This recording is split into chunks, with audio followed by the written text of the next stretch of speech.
supposed to be over there too, or? Not really, no. You don't count. No, I'm good to be over here. Well, Rick's over in his lab, equally pouring cans of Mountain Dew. Okay. Well, here we are with, we're going to do a comparison of, we have Pliny the Elder, the standard bottle. Obviously, Russian River Brewing Company. They're in the middle of nowhere, Northern California. The can is more Pliny the Elder, but it's the double dry hopped version. 2-stage double dry hop. So this is something that must have some fans because they've been making it, I want to say, for a couple of years. And it seems like there's a pretty high demand for that as well.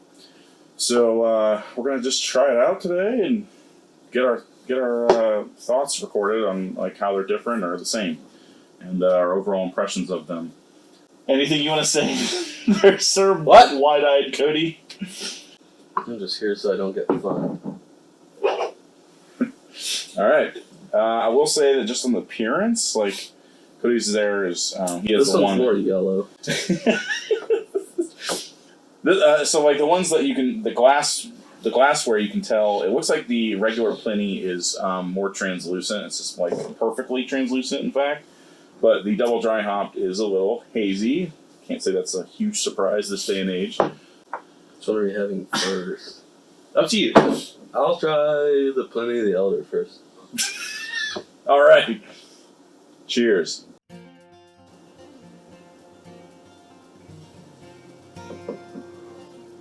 So, I'll start by saying that this is a definitely more of an old school IPA, West Coast style. I think that Pliny is considered a double IPA, and so this is definitely grassy and a bit bitter.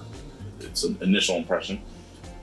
Yeah, more bitter than I remembered, and wish I had a little more tropical fruity going on, but it's still really good. Yeah, this is Sort of like meet somewhere in between old school and like a hazy. Yeah, Somewhere like in between there would be good for me. yeah.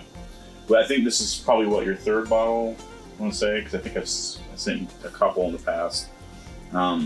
I don't know if they've changed their recipe at all over the years, but it's probably just changing tastes, because now at hazy is all the rage. So this is kind of a dinosaur, and that it's still made, I'm assuming, the old way, with probably things like Cascade and Centennial and things that make it bitter. But it's good. I mean, especially if you need a break from all the hazies. If you had 100 of those in a row like I have. All right. Moving on to the double dry hop.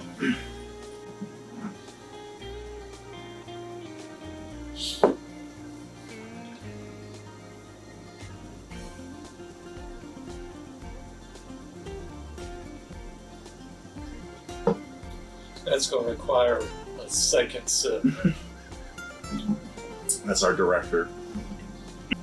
Sounds like softer and less bitter, Mm-hmm. but It's a little foamier too. I also think it's maybe not quite as flavorful. Yeah, it's a little, softer is a good way to put it. It's still, I would say, more the bitter variety. I mean, it looks hazy, but it doesn't taste like a hazy New England style IPA that's like sweet and fruity. This is more still bitter. It's actually, I think, maybe a little more grapefruit flavored even than this one. This one's more grass. This is maybe a little more grapefruit, but it's not quite as bitter as this one. This is like more of a pure flavor, and this seems, softer. It's like the beginning stages of it. You're not overwhelmed, and you get a little more fruit. It's a little softer, but then the end it just kind of trails off. There isn't a whole lot. Whereas this one, like, you really get that intense flavor and bitterness. I think I prefer the bottle. The old bottle is definitely crisper. It's more of it's almost drier, and it has like sort of that, it's like kind of almost like soda, where it's like carbonated in the back, and then it has like sort of more of a spritzy finish. But this is more foamy and creamy as the main difference. But then also, it's not as rough. It's less pure, so it's like softer, but also delivers less flavor, as Cody said. Anyway, I just got a good idea. Mm-hmm. Into a little mixy boo. I Best can't. of both worlds. probably not a bad idea. I can't do that. It seems sacrilegious to me in some way. But Just say goddamn beer. yeah, well, I guess I'm old school like that. Well, try it. Get that pine count out of your ass that you found earlier today. Some of the best things discovered were discovered by accident. No. Well, that wasn't an accident. Cody purposefully poured it in. Mm-hmm. I'm not sure I could pick between the two just individually. They're very close for me. I think this is more a hallmark of a certain type of beer that is like kind of dying away. So like I respect this more probably. I'm not sure I would say I like it more than this one. They're very close to me. The softness, smoothness of it makes it a little more drinkable and probably more accessible for more people. So there's definitely something to be said for this one, but if you're a purist, you're definitely going to prefer the original. Any other class thoughts? Just 5-2 of them, mix them together. Buy two of them, mix them together. Get the best of both worlds. A little softer, a little more fruity, but then you still have that bitter crunch. What kind of fruits? Grapefruit.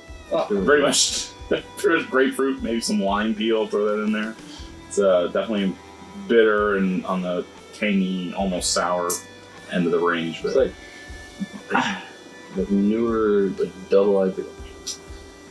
Let's not go down this road and put it 80 minutes long, but to call it everything now, like all the different, like somebody farts near the factory and it's a new type of beer now all of a sudden.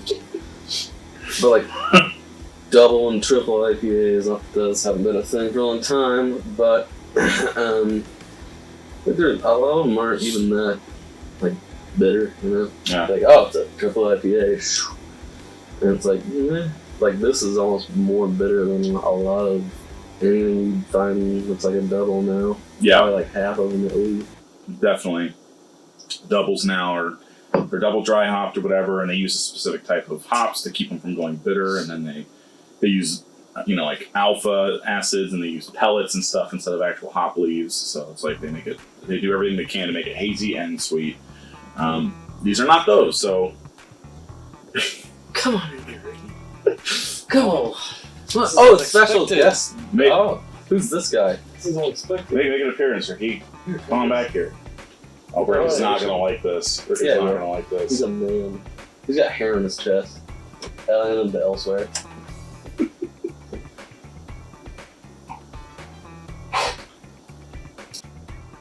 It's like it's like drinking like grapefruit and like grass. Yeah, actually, good notes for a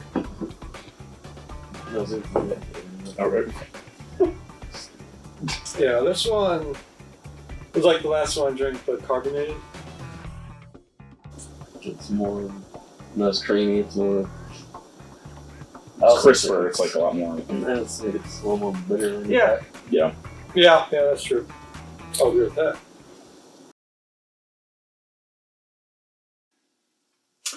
Well, hello there. There is a part 2 to this video. Cody's not able to join me for this one, but there's another beer, when you're talking about Pliny, that we really got to talk about, and this is going to be the first time I've ever had it. Maybe the last time I'll ever have it. Pliny the Younger. This is one of those great white whales that sometimes is like a once-in-a-lifetime experience for many. Those of us who can't travel to kind of obscure mountainous areas surrounding Russian River Brewing, this one here is hard to get, to say the least.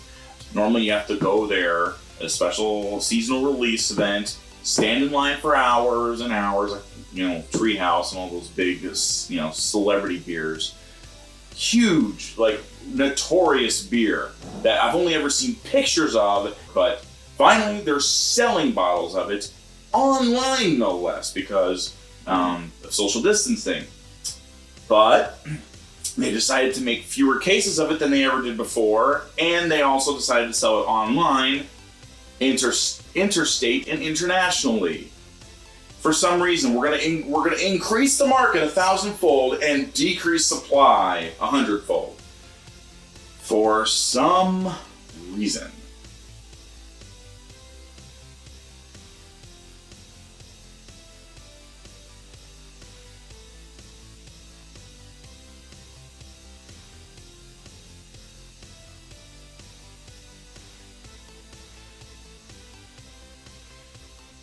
And you're not going to make Russian River, get your crap together, okay? Should have just been a lottery, you guys. It should have just been a lottery. All right, but I have a bottle of it. It is the 2021 release. Ooh, that is a bouquet of citrus aroma coming out of there. Woo! Orange, and tangerine by far the most, with a bunch of like grapefruit and maybe even like yuzu and lemon coming up behind. Well, let's get it out of the bottle, shall we? This is it. This is the big dog right here. Big baddie on the block. I have been waiting a long time. Wow, I say, wow, that's clear. Like that's a surprise or something, forgetting what I'm drinking here. This is an old school West Coast, clearly California, West Coast IPA, double IPA, or allegedly triple IPA. Supposedly triple the amount of hops were used. I know it's fairly high, 10.25%. That is crystal clear, holy cow. Yeah, this is perfectly translucent. We have a nice, somewhat coarse head on top here. Towards the center here, we have a little bit of a ring here, kind of a collar of a fluffy, cloudy head on the outside. There is, we have jet streams of bubbles rising to the top here. Kind of looks like champagne for a second. It's a little darker than that, a little more. The colors, it's golden to not quite amber, maybe a little bit of like marigold. It's almost just a dark straw even. Smells like, almost kind of smells like, it's like orange juice, Starburst, a little bit of like grapefruit pit, a little bit of pine. It's good. It's a really nice, complex fragrance with a lot to dig into. It's exciting. I know this is so lame to watch, I'm sure, but it's exciting.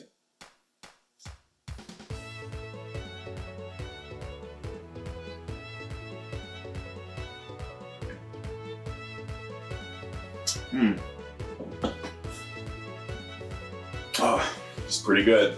That's definitely good. It's maltier than I thought. That higher ABV makes it a lot smoother than I would have thought. If this was, Blind Pig or one of the other more traditional IBU War bitter IPAs, I think it wouldn't come off as smooth. I think it would normally be crisper than what this is coming off as, but that higher ABV mixed with the hops are just lingering on my tongue, like just by speaking, like they're swelling around on the sides of my tongue, and it's more bitterness is coming out, a lot more like it's like above grassiness. It's almost floral. It's more floral than I thought. This is definitely compared to the Pliny the Elder when I had with Cody, which to me had faded in against my memory of the beer. Just subdued compared to what I remembered. But this is more of the flavor bomb that I was expecting from Elder. So if you're finding yourself desensitized to Pliny the Elder, get yourself a bottle of Younger if you can. Now, tasting this, it's good. Is it standing in line for 6 hours good? To collectors, maybe. But, I think the average person would drink this and say, I'd rather have a hazy. I'd rather have something from Treehouse. I'd rather have Heady Topper. The flavor, you get your money, if the money were, around average price or even 200 or 300% of that, I'd say you'd be getting your money's worth as far as flavor goes, because I'm still tasting it. It just refuses to retreat from your taste buds.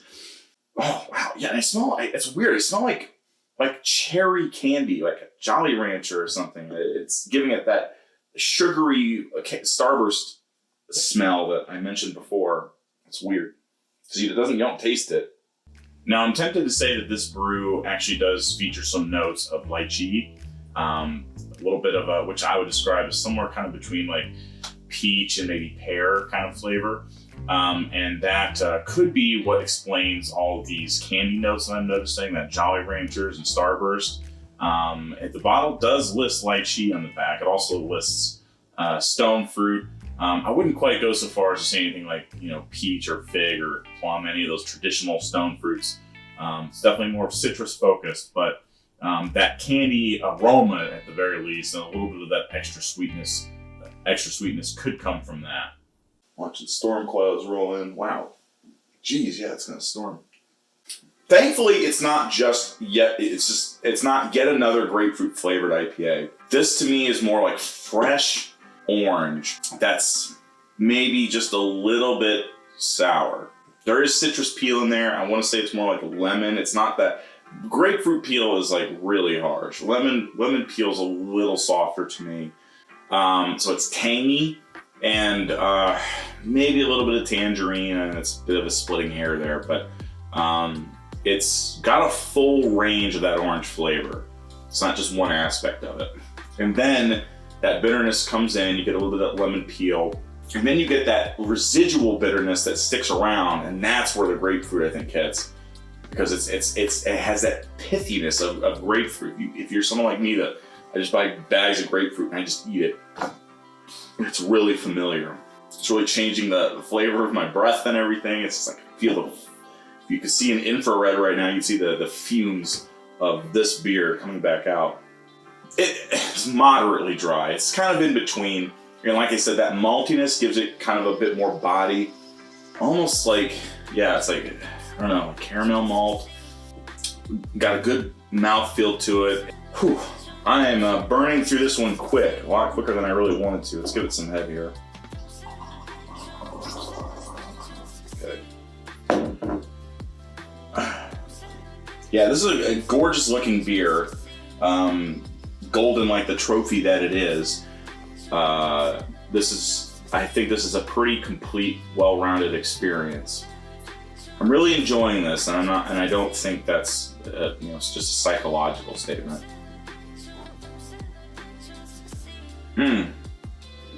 That's good.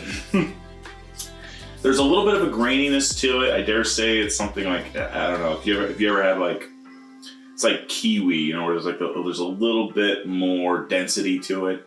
Or like if you have a milkshake IPA, there's kind of a grainy texture to it. There's just a little tiny bit of that going on here. You could make the argument for apricot here. The sweetness off the top to me is really distinctly orange, and then the bitterness it just almost overwhelms you is lemon, grapefruit. But you could make the argument apricot. But I think if you go any further into the stone fruits, you're straying somewhat afield. I wouldn't have guessed 10.25% alcohol. I would have thought like 8.5. It's fairly well hidden, I would say. The thickness and maltiness, I think, absorbs a lot of that. Pliny the Younger. A good beer. I am very glad to have finally had it. Took too long to get, and the circumstances of getting it, I think, were frustrating. Thanks in no small part to Russian River's fairly idiotic marketing strategy in 2021. But all that said, this is a very good beer. It is not going to change your life. I think if I didn't know what I was drinking and someone just told me, here's a really good IPA I found at the local brewery, I'd be taken aback, like, wow, this is really good. But I don't think I would have said this is a top 10 beer in the world. And I don't think I would have said, let's go stand for 6 hours out in the wilderness to get one. If you're in the area, it's a thing to do. If you're a beer collector, it's a bucket list you can check off. So like those particular fans, probably is worth your time to get your hands on one. The average person, or even the average plus person on their way to becoming an enthusiast or a collector, I'd say don't worry about it. you're not missing that much. If you get yourself a Pliny the Elder, you're close enough.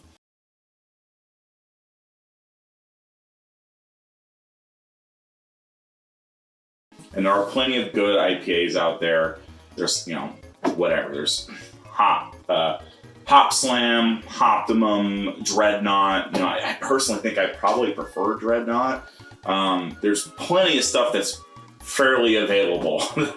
You don't need to bend over backwards to get this. This is more the culmination for me of a lot of years of beer searching and reading and educating.